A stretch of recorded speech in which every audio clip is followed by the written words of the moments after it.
feel like, I've always sort of had that entrepreneurial spirit in me, but never, I guess always sort of, my previous life, so to speak, I was a lawyer. I practiced for about 15 years, and I guess I sort of lived vicariously through my clients. And now I've sort of, stepped out behind my clients, and actually sort of trying to steer the boat myself, so to speak, as opposed to being a backseat driver and telling other people how to do it. So it's a little bit more exciting. Yeah, a little bit more exciting. Actually, gripping the wheel and, sort of, making the business decisions. So, Yep. I got an imagery when you said that. There's an Incubus song talks about, being the one behind the wheel. Yeah. So much power in that, right? If you're in the passenger seat or the back seat, you're not driving, and it just, I think, a lot of us go through life, not being passengers, but just realizing that we can be drivers. We can get in any car that we want. We can drive that car. We can drive that car. We can drive that car. And when we come to that realization, then I don't think anything else is good enough. It's not good enough to be the passenger anymore. So I think that's great that you've made that decision. And there's, part of that decision is it's not comfortable, right? There's nothing that you can fall back on that you're used to anymore. It's all new, right? And diving Yeah, head, yeah, all new. exactly. It's like learning to ride a bike all over again. It really is. Sort of starting your own business for the first time, switching from being in professional services to being entrepreneurial. Yeah, it really is like riding a bike. You kind of got to get your sea legs a little bit. It's I'm trying to think of all the metaphors that I can use. Drinking from a fire hose. It's definitely a lot of that. A lot of those apply. So yeah, it's exciting, but as somebody who I'm big on routine, and had certainly gotten into the routine of how to do your job. And like I said, when I was practicing, my focus was sort of tax law. And tax law isn't known for being the most exciting. But so you kind of get into your routine, and just kind of stepping out of that comfort level, I think, is it's just learning a new way of thinking, learning how to do things. First you have to figure out, okay, how do I run a business? What do I have to do? What hats do I have to wear? And then you kind of have to say, well, I don't really know how to do that. Like recently I kind of started realized, okay, if you're owning a business, you have to have social media presence. You have to have web presence. You have to have social media. I had never done that before. Had no background in that whatsoever. So I was like, well, I guess I have to do that, because right now I'm a firm of one and employee of one. So I kind of, it was like one day I had to roll up my sleeves and Google web design and figure out how to put up a web page and do a Twitter and all that. And so yeah, it's definitely, it's slow going at first, because you feel like, geez, I'm a million miles away. I'm a professional full-time real estate investor now. And my business is owning and operating properties, and being on that journey with investors. And some days it seems like a million miles away. You're just like, am I really in business? Because it just seems like it's almost surreal, because it's like until you're actually doing it, you're doing it, but little do you know, you are actually doing it. It's steps. Like you don't just jump in on day one, and especially with real estate, you don't just jump in on day one, and a bunch of people trust you to invest their money, and you find some great property and you're running it. It just kind of doesn't happen overnight. It's just, you kind of have to start from scratch. You have to start up the structure for your business. You have to build your systems, build your relationships. You guys know all that. So it's just a whole new journey. Wow. Go ahead, Coach. Yeah, I love that. There's so much there. Thanks for sharing that. Yeah. But I don't think I can't picture myself going back at all. You burned can't the ship. picture it. Yeah, exactly. I just feel like the toothpaste is out of the tube now. Yeah. Can't put it back in. It just doesn't work. It doesn't, for years I felt like, the corporate career path just didn't work for me. But I just felt like there wasn't in a position to really do anything about it. Mhm. You got, financial responsibilities, family responsibilities. It just, there's a lot that goes into it. So Yeah. you just gotta, it's definitely been a path. I've actually been working with a career coach for a few years now. And it's been a progression. It's been baby steps. Mhm. So Well, and this is a principal coach and I talk all the time about, so I'm curious to get his thoughts on this. You gain new clarities as you go. Like yeah, you just said, like you think of starting a business, you don't think about having a social media presence, but all of a sudden it's necessary. You need that. And it's a new clarity that you have because you've taken that original action. yeah, exactly. I was watching a seminar the other day, a real estate seminar, and one of the speakers had this I guess catchphrase of his. It was ready, fire, aim.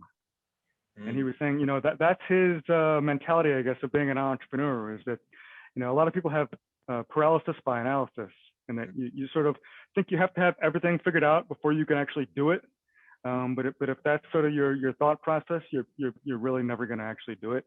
So it's kind of like you have an idea and then you try it, knowing, that that's not going to be the final answer, not by a long shot. It's like, it's ready, fire, and then recalibrate and try it again, and recalibrate and try it again, and recalibrate and try it again. It's an iterative process. It's just nonstop. So Yeah, wow, some great stuff there, Nick. It sounds like I can clearly hear that you've been on the journey, like thinking through all those thought processes, because there's so many things as you're sharing that, like all the little triggers in my mind are going ding ding ding ding ding from when I did that, and like dove all the way into personal development and coaching and all of that stuff, like the ready, fire, aim. Heard that so much, right? Like the antidote to analysis yeah, paralysis, right? And we use mind scan. I don't know if you're aware of that, but the three patterns of thinking are relator, doer, thinker. You can think of that also as people, innovation and action, structure and process. And so someone who's ready, fire, aim means they're high practical thinking. It's like, let's go, let's get it done, let's move forward. yeah, And there's massive value in that, right? yeah, Spread myself too thin, but get out there, get tons of results. But yeah, sometimes I do spread themselves too thin, take too much risk on. There's so much value in that. If your bias or your focus is, I need to know that everything's perfect before I do anything. mm-hmm. Right, but other way around, if you are naturally or your pattern that you've been focusing is ready, fire, aim, actually it's better to lean into the hang on, let's just take a few more minutes and just figure out some stuff here. All right, so it depends where you are and what you need in the moment. So I love that. Yeah. What would you say, Nick, like, because where you are and how long has it been since transition, since you I'm sure there was a threshold moment for you where it's like, that's it, that's enough, not another hour, another like minute, I'm done, I need to get out of Yeah. this. From that moment to where you are now, what would you say are the top 2 or 3 biggest distinctions that have allowed you the success of to get you to where you are? Oh, yeah, that's a good question, because it's definitely been a process. I mean, it's something that I've sort of had in the back of my mind for years, and you know, I've been taking steps. Yeah, I think it's sort of like you take baby steps, and then all of a sudden you take a big step. I think a big step recently was the pandemic, for myself and a lot of people. I think the world changed. It's you sort of you know things that used to be reliable and certain are not so reliable and certain anymore. It sort of makes you reevaluate old paradigms. um, Things. It just kind of helps you to put things into perspective when there's a huge disruptive event like that, I think, in a lot of people's lives. So that was a big one. Financially, another big thing for me was, I recently paid off my student loans. So that was a big, I know for a lot of people that's, that's, I think that probably inhibits a lot of entrepreneurship, to be honest with you. I think a lot of people feel sort of the weight of that financial obligation, especially if they have, other financial obligations with respect to their family and whatnot. So, I think those are things that really weigh on people. So, for me, I think I was fortunate to get to a place where, I just, was able to work through those things and kind of comfortable enough to take that big step. But I had definitely taken a lot of steps along the way. And to that, it's like, I'm kind of a believer in, I guess, metaphysics, you would call it, just the idea that, when you put thought and energy out into the universe, that somehow, some way it comes back to you. And I feel like the more that I do that, the more things sort of coalesce and get clear in front of me. I mean, I could tell you a lot of stories about that. Here's one story, for example. I guess it was about 3 years ago. I really was having, I was very stressed out. I had a very stressful corporate career before this, and I was really kind of questioning, I was having some health issues, and I was really questioning and reevaluating sort of, my life choices, and saying, is this really what I want to do for the rest of my life? I really want to, I really started thinking about, well, I've always wanted to own my own business. I've always been interested in real estate, and I just started thinking so much. I started putting so much thought and energy into that, and into, particularly real estate and what I would do in real estate and different types of real estate investments, talking to everybody that I knew about it. And then, I looked at, it was like a 6-month process. I looked at so many different things. And then one day I was walking down my street, as I've done many, many, many, many times before. And I noticed that one of my neighbors was building like a pool house in their backyard. And something like clicked in my head. And I think it's because I was thinking about it so much and putting so much energy into it. And I said, that's, interesting. He's basically building a house in his backyard. And then I said, I've got a really big backyard. I could probably build a house in my backyard. And then I was like, no, seriously, I probably could build a legal house in my backyard. And then I remembered when I bought my house that I noticed on the deed that it said that it was actually 2 lots, one parcel with 2 lots. And I was like, I wonder if there's some sort of way that I could like subdivide, my 2 lots and build a house basically in my backyard, a separate legal house. And when I started talking about this and talking about this out loud, like, and telling people about it, they thought that I was crazy. My wife thought that I was crazy. I remember I spoke to some surveyors about it and they laughed at me. And they said, you can't do that. But I said, well, I'm a lawyer. I'm pretty good at, reading statutes. So I went and got the zoning code and I read through the zoning code and I said, it's certainly not simple. It's not straightforward, but, I think there actually may be a way that I can do this. And I started drawing it up on a sheet of paper with a ruler. And then I went out in my yard with like my own laser measuring tape and started measuring it. And it was like each time I sort of like solved, one hurdle, it was just like, more and more possible until, basically got to the point where there was like one more zoning restriction that I had to get over. And long story short, I ended up clearing that zoning restriction by like 1/10 of an inch. And they basically said to me, congratulations. 1/10 of an inch. Yeah. So once I cleared that zoning hurdle, they were like, congratulations, you can basically build a house in your backyard. So that's when it was like 100% real, where the city was like, you can legally do this. After, months of people, lots of surveyors laughed at me.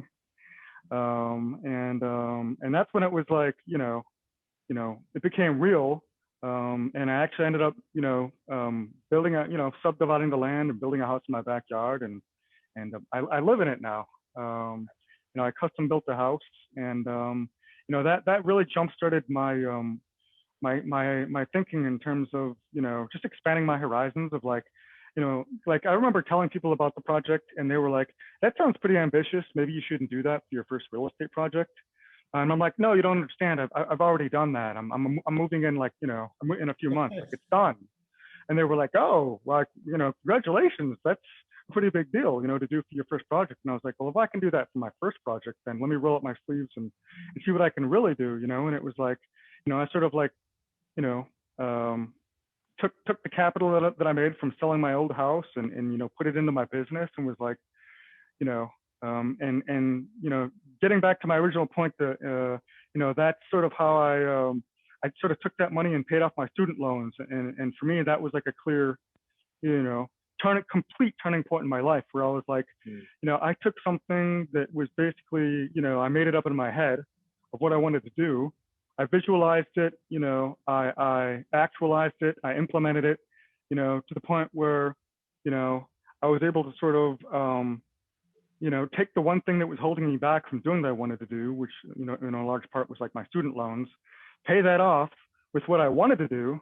So I was like, this to me was like irrefutable evidence that, I was doing, what I was supposed to be doing in terms of like, the right here and right now in the universe. Like, this is the energy that I'm putting into the universe, and the universe is clearly pushing me in this direction.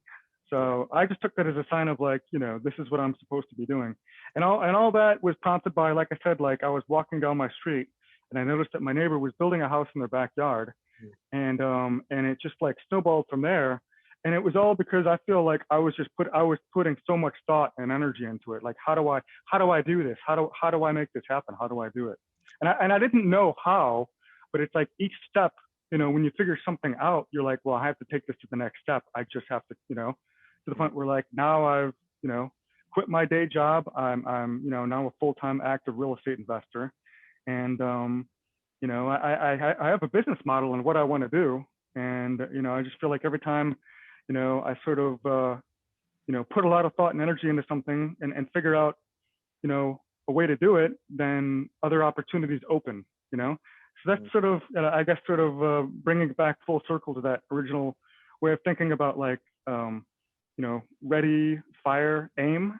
It's like, I have a vision of the direction that I want to go, but a lot of times I have no idea how I'm going to get there. And that's part of it though, isn't it? Like you said one no thing in idea. there, yeah, like so much great stuff with energy and putting intention out there. You said one thing I want to challenge you on. You said when you cleared that 1/10 of an inch, like it became real. I would argue with you, it was real the whole time. It was real in your mind. Possible. The energy is the first thing you put out. Yeah. And then like Coach and I say, that's the journey. You're on the journey to figure this out, this out, laser this, fix that. And then once you got the sign off, that's just the victory lap. That's just, what the thing that you enjoy at the end when you've gone through what you've just gone through. And if you can enjoy that too, that's part of the secret there. So I think as we begin to wrap up here, I just want to, maybe identify some takeaways. I love ready, fire, aim. That's if used right, and it's there's some things you want to aim for at a certain point, but it's the idea of taking massive amounts of action like you did to go out and get what you wanted. So I'm curious, Coach, what sticks out for you? What's the biggest takeaway for you? Never stops and ceases to amaze me, Coach. And Nick, thank you very much for sharing your story. And this is the stuff that I see all the time, and we need to reinforce it. There are no limits, only what we put in our mind. And all you got to do is get committed to something and take action, and get a result, take some more action, get another result, take some more action, and you'll find the path. That is the path, in actual fact. That is it. And so for anyone out there who's listening, watching, that is curious about doing something and doesn't know what the answers are, that's all right. You're not supposed to. Just have a direction and move towards it, right? Because Nick, you're living proof yet again that this principle works. It's just employing the principle as to something that you might want, just something you get a little bit excited about. So thank you so much for sharing. Yeah, no, I appreciate it. Thanks for having me guys on, and